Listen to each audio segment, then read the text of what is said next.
Good morning, Graham once again from Unearthed, and I am on the dreaded stubble, and I'm just going to give you a little look. Look at the gaps you're losing there, the depth. Put my hand there, look, all the way up. Even with these mighty equinox, you're still losing depth. I'm going to give this up as a bad job and move on to some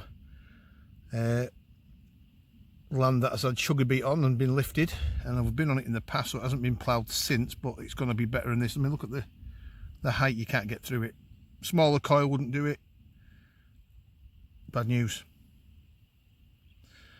all round. Right, so it'll be back to the car for dinner. I found one coin, loads of buttons and lead, and just junk on the surface, nothing of note, so it's going to have to be this afternoon when I do the business.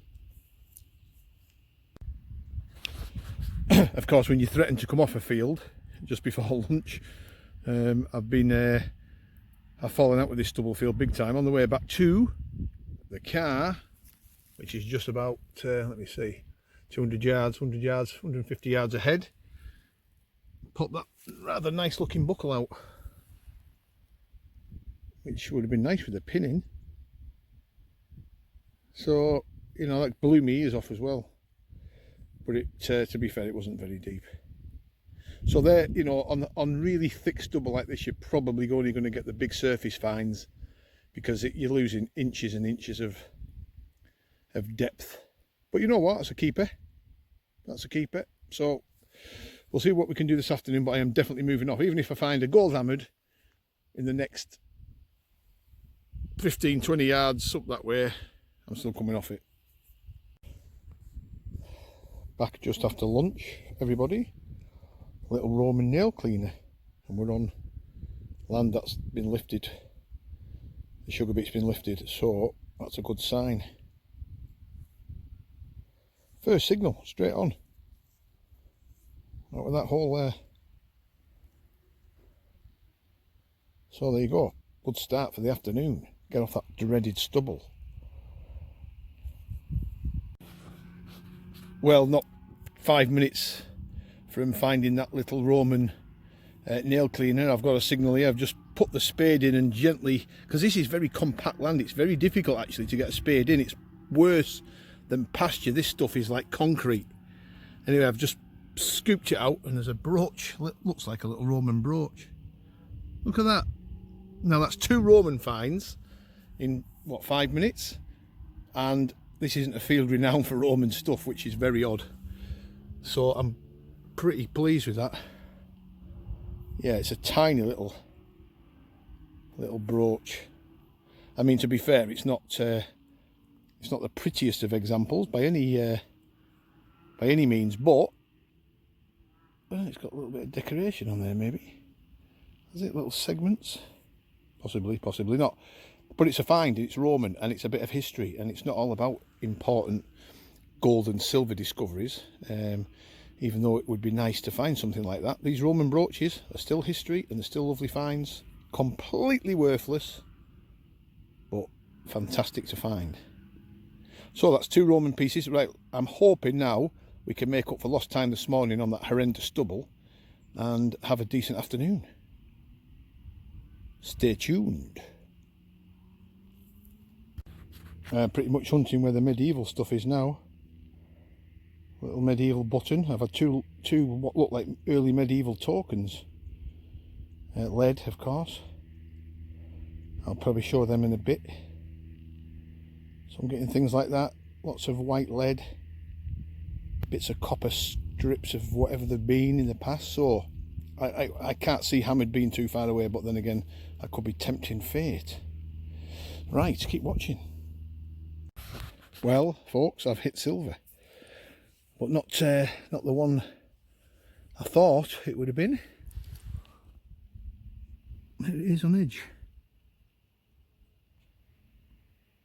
Let's have a look. It's a 6pence.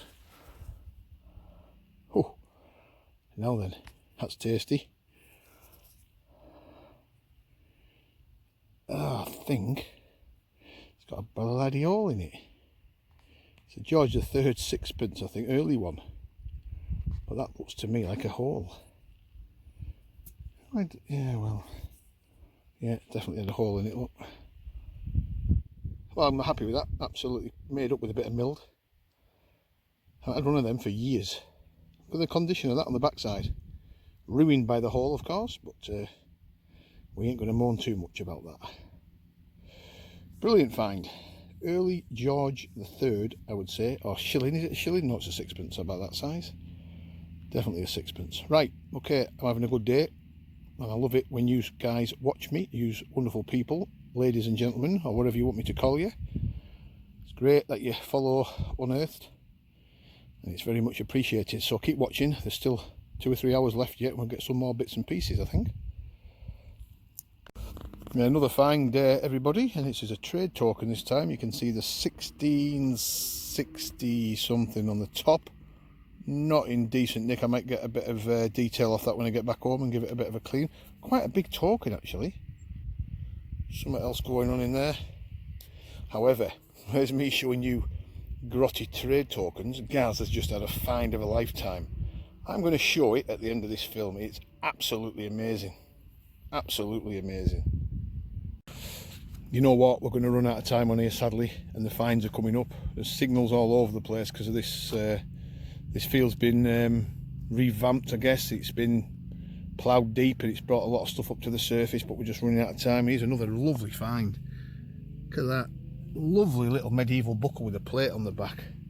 It's even got the pin intact, it looks like, under that mud.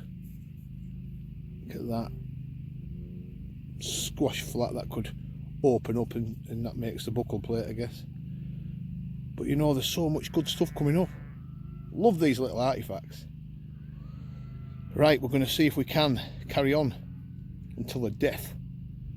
Keep watching. Well, some of you might be thinking if am I on the same day? Well, I am. I've come off that sugar beet hard compact ground and I've come back to where I found the key last week. I've walked up the lane, jumped in the gate, and I've come down to the bottom of the field where I found the key from last week, because I'm drawn back to here. And I've just got this, which looks like to me toy petronel, toy gun maybe. Very deep actually, right in the bottom of that hole. It was right smack bang in the middle. So that's encouraging. There's still finds here. I've got half an hour left, so I'll see if I can bring some up where I got the lucky key last week. Fingers crossed. Well, it's the end of the day, and I did promise you to see or show you Gaz's amazing find. Get ready for that beauty.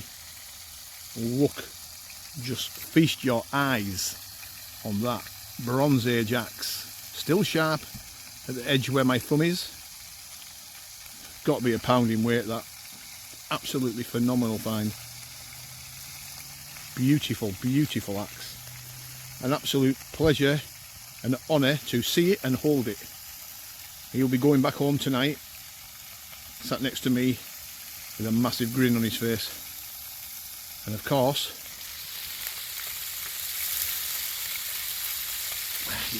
you cannot finish the day without having that in the hedge. And there's the hedgerow up. And there it is, all cooking. We've even got a little table and a chair, and I'm on the chair here. But look at that. Isn't that just the best? He's going to preserve that and cherish it. Absolutely fantastic. Right, everybody, thanks for watching, and there'll be another episode of Detecting Talk next week. Bye for now.